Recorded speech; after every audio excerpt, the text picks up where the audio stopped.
মানুষ এদের তুমি সোহবত নেও। কেমন সোহবত নিবা?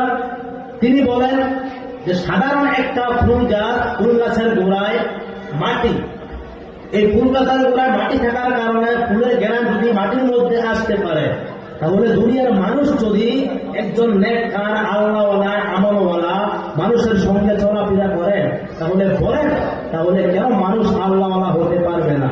জোরে বলেন, হতে পারবে কি পারবে না? অবশ্যই পারবে।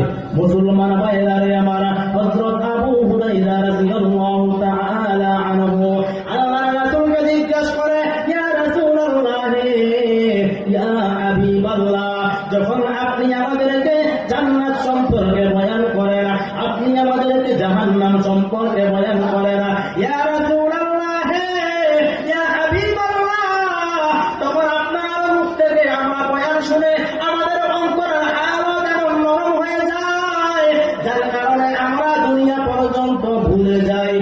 কি ভুলে যায়? হ্যাঁ মুমিন ভাই, আপনারা আমার সামনে বসে আছেন, এইখানে যতক্ষণ পর্যন্ত আপনারা বয়ান শুনতেন আপনাদের অন্তরের হালত অন্যরকম হয়ে যাবে। এটাই তো একটা সাধারণ কথা।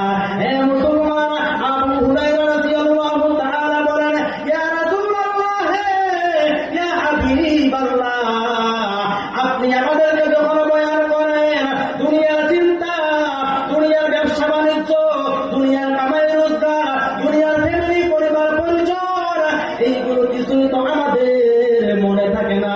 কিন্তু যখন আপনার সামনে থেকে আমরা বাড়িতে চলে যাই, তখন আবার আমরা এই আগের মতন থাকি না, তখন আবার দুনিয়ামুখী হয়ে যাই। ইয়া রাসূলুল্লাহ, আমাদের অন্তরে হালত এমন কেন?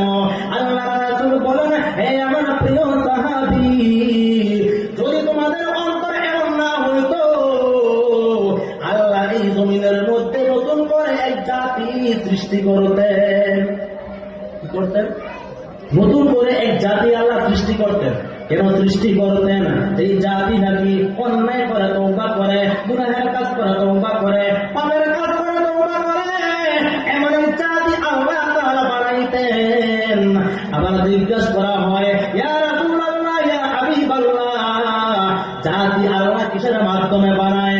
আল্লাহর রাসূল জবাব দেয়, আল মা, পানির মাধ্যমে আল্লাহ জাতি বানায়।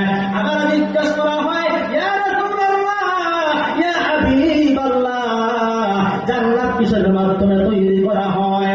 আল্লাহর রাসূল জবাব দেয়, ও আমার সাহাবী,